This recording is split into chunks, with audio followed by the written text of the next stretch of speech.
Hi, thanks for being with me today. I hope you're keeping well. I just thought we'd have a conversation today about how we can hear God speaking to us clearly. I don't mean the actual method by which he speaks. We know God speaks to us through the Bible, through our prayers, through our consciences, through other people. God speaks to us in lots and lots of different ways, but I don't want to talk about the actual methods that God uses to speak to us. More about how we can create space in our lives so that when God does speak to us, we hear him clearly. God will speak to you as and when he wants to, in whatever way he chooses. That's his prerogative. There's nothing that we can do to force that or control that. But what we can do is to create the space and the environment in our lives so that when he does speak, we are in a better position to hear him.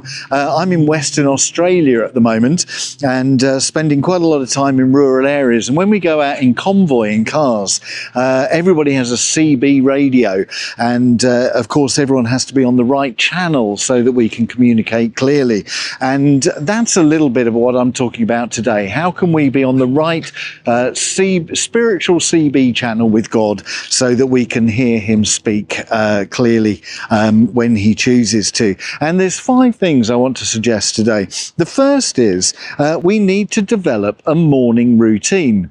Now, if we start the day with God, then we are able to set the tone for the rest of the day, and we are better able to find him and to hear him when he chooses to speak to us. Now you might say to me, well, look, I'm not a morning person, Steve. I don't do mornings. Well, I'm not talking about, spending 3 hours in prayer in the morning in order to kind of set your heart right before God. I'm suggesting that even if you're not a morning person, find 10 or 15 minutes at the beginning of the day. Everyone can do that. Everyone can find 10 or 15 minutes just to perhaps be still, maybe to read a bit of scripture, just be quiet with God, maybe to reflect on the day that lies ahead, anticipate some of the joys that you're going to experience, maybe think through some of the stress points that you are going to experience in the day that lies ahead, and just think through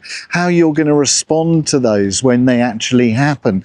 Just lay your day out before God and set the tone for the day that lies ahead. And then when God speaks to you through the day, you'll be in a better place to hear that voice, to hear that communication.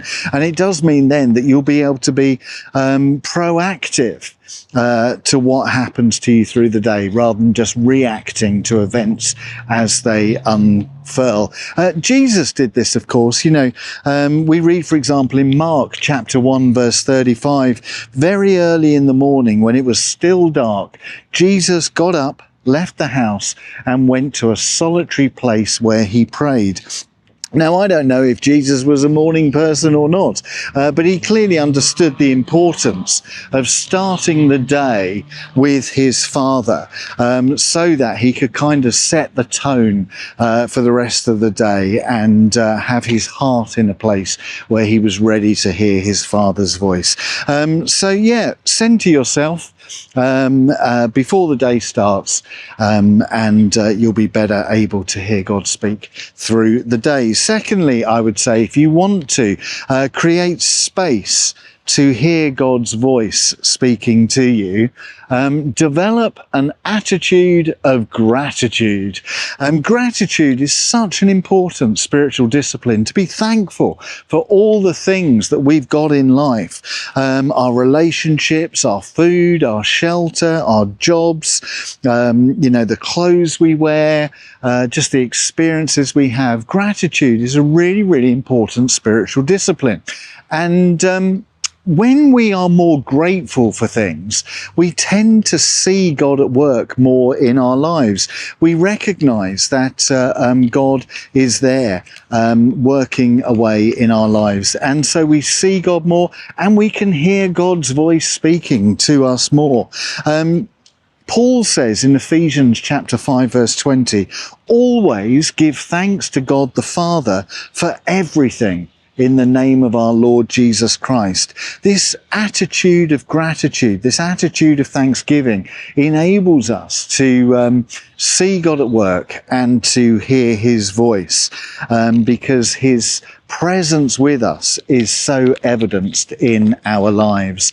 I'm trying to develop at the moment a practice whereby before I get up in the morning, before I do anything, before I pick up my mobile phone next to my bed, I try to think about 10 things for which I am grateful that morning.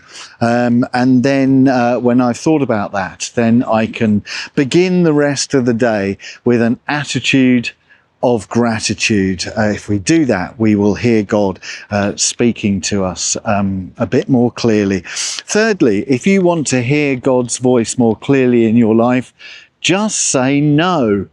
The older I get, the more I'm realizing the power of the word no.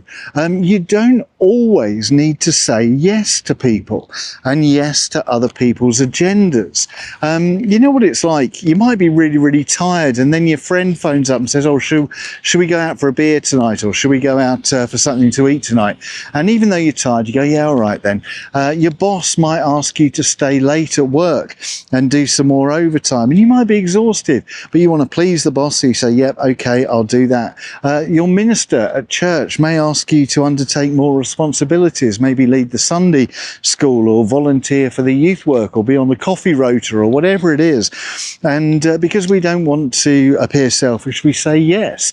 And if we say yes to everything, then we end up really over busy in our lives. And when we're over busy, we're not leaving space to hear God's voice speaking to us. The more we take on, the more responsibilities we have. We get a kind of over-scattered mind. We're trying to juggle all these balls. We're trying to keep all these plates spinning in our life. And in that way, we're not able to hear God's voice speaking to us. So the power of no is really important.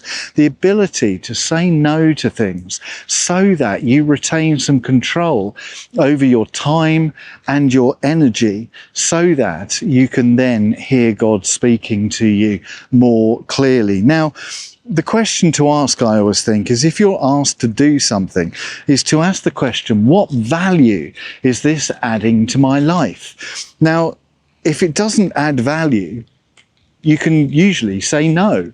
If it does add value, then you can say yes. That sounds really selfish, but obviously adding value to your life can often be about service. You know, going on the coffee rota at church could add value to your life.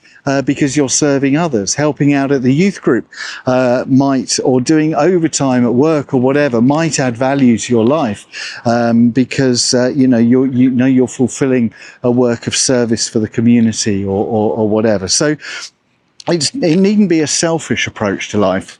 But I think it's important to be able to say no to things, to protect your time and energy so that you can focus on what's really important, which is hearing the voice of God at work. Now, Jesus was really good with that. We just thought about that passage in Mark chapter 1, where Jesus went out and prayed very early in the morning. We then go on in verse 37 to discover that the disciples went out looking for him. And in verse 37, they come up to Jesus and they say, everyone's looking for you. So the whole town were wanting Jesus to come back and get on with working miracles and healing people and whatever.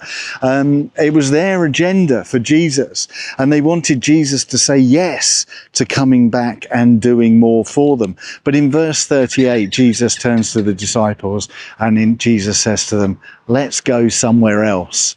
Jesus knew the power of no. He knew that it was important to retain control of his own agenda and his Father's agenda for him. And sometimes he had to say no to one set of people in order to say yes to another set of people. Learn the power of no. Fourthly, if you want to create space in your world to hear God speaking to you more, stop scrolling. How much time do you and I waste each day scrolling mindlessly through TikTok or Instagram or Facebook or whatever your platform of choice is? You know, the latest data suggests that the average social media user spends 2 hours, 24 minutes every day scrolling through social media. 2 hours, 24 minutes. Imagine what you could do with that time in terms of prayer and listening to God and seeking God's will for your life. That's a huge amount of time each day. But it's not just the amount of time that we would recover for ourselves through not scrolling. It's also the fact, I think, that, you know, very often when we scroll through social media, it gives us negativity. Some of the posts that we see raise up in us anger, or jealousy, or impatience, or stress even. And so some of the posts, you know, are stirring up in us negative spiritual emotions that that may disconnect us from the voice of God in our lives. So stop scrolling through in order to retain control of a mindset that will ready you to hear God's voice. Isaiah chapter 26 verse 3 says, and it's speaking of God here, it says, "You will keep in perfect peace those whose minds are steadfast." And we need to have steadfast minds if we want to hear God speaking to us in our lives. We need to have perfect peace and not get caught up in scrolling in such a way that it disconnects us from God. So stop scrolling. And finally, the fifth thing I would say, if you want to create space in your life to hear God's voice clearly, don't take yourself too seriously. You know, the amount of people I meet in my pastoral ministry who get really stressed about hearing God's voice speaking to them. They get really worried and anxious if they feel that they can't hear what God is saying to them. And then they end up paralyzed in making life decisions. They won't make a decision about what ministry they should undertake, or where they should live, or what job they should do, or what relationship they should have, unless they believe they've heard with absolute clarity God's voice speaking to them. And it kind of robs them of the joy of the Christian faith. Jesus says in John 10:10, "I've come so that you may have life in all its fullness." God doesn't want us to be stressed in our relationship with him. God doesn't want us to be worried all the time about whether or not we've heard his voice appropriately. He wants us to enjoy, to relax and enjoy a relationship with him. Jesus in Matthew chapter 7 verse 7 says these really famous words: "Ask and it will be given to you, seek and you will find, knock and the door will be opened to you." Now in the original Greek, those verbs ask, seek and knock are what we are in a tense that we might call the continuous present. They're actions that kind of continue. Keep asking, keep seeking, keep knocking. The idea behind this is that it's a process, it's a journey that we continually engage in. We keep asking God, we keep seeking, we keep knocking. Hearing God's voice is not a one-off event. It's not a one-off action that happens. It's a way of living. It's a continuous process. It's a journey. It's a relationship that we enjoy with God continually throughout our whole lives. And so we need to enjoy it. Now, part of what it means to enjoy listening out for God's voice, I think, is about experimenting and being willing to fail and being willing to laugh at ourselves for our failures. You know, sometimes we don't always know clearly what God is saying to us. So we might just act on a hunch.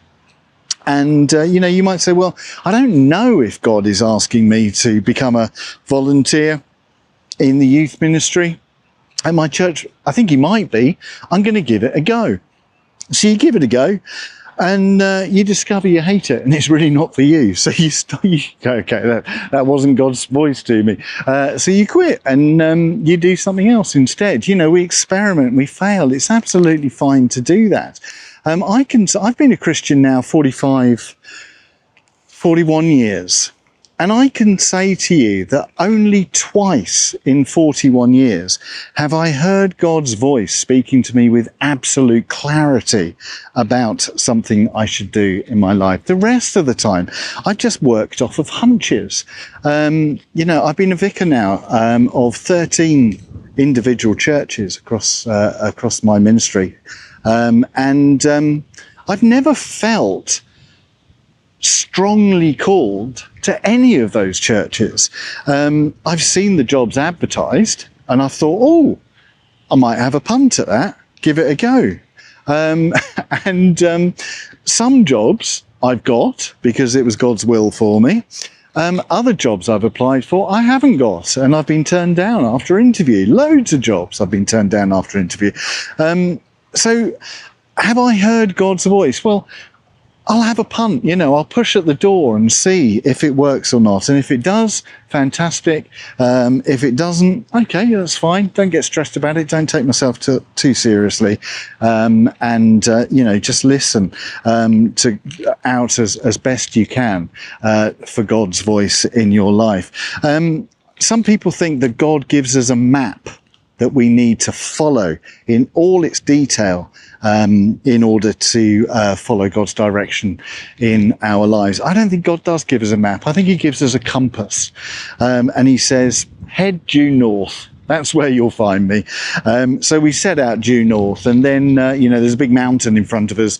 So we might need to veer off to the east for a bit to get back on the path, the other side of the mountain. Or the view might look really nice to the west, so we just kind of pop over there to the west for a bit and then get back due north after that. Sometimes we need to go south.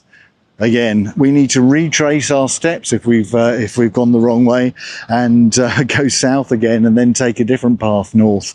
You know, I think life is far more fluid than many Christians would give credit for. So, you know, I don't think we need to slavishly listen out for God's voice for every single decision we make in life. We know generally, head north, push a few doors, follow a few hunches, and see if that is God's voice speaking to you. So, yeah, God will speak to you as and when he wants to, in whatever way he wants to, because he's sovereign, and that is his right, and it is his authority to do so. You and I cannot control when and if God speaks to us. What we can control are the circumstances and the conditions of our lives, so that when he does choose to speak to us, we will be in a position, a better position, to hear his voice. And these 5 ways I've outlined might be helpful, I hope, in helping you to set the right conditions to hear God's voice when he does speak. Hope that's helpful for you. Thank you so much for being with me today. I always appreciate you giving me so much of your time. I know you're really busy. So yeah, hope that was helpful. And thanks for being with me. I look forward to being with you again really soon. Take care. Bye.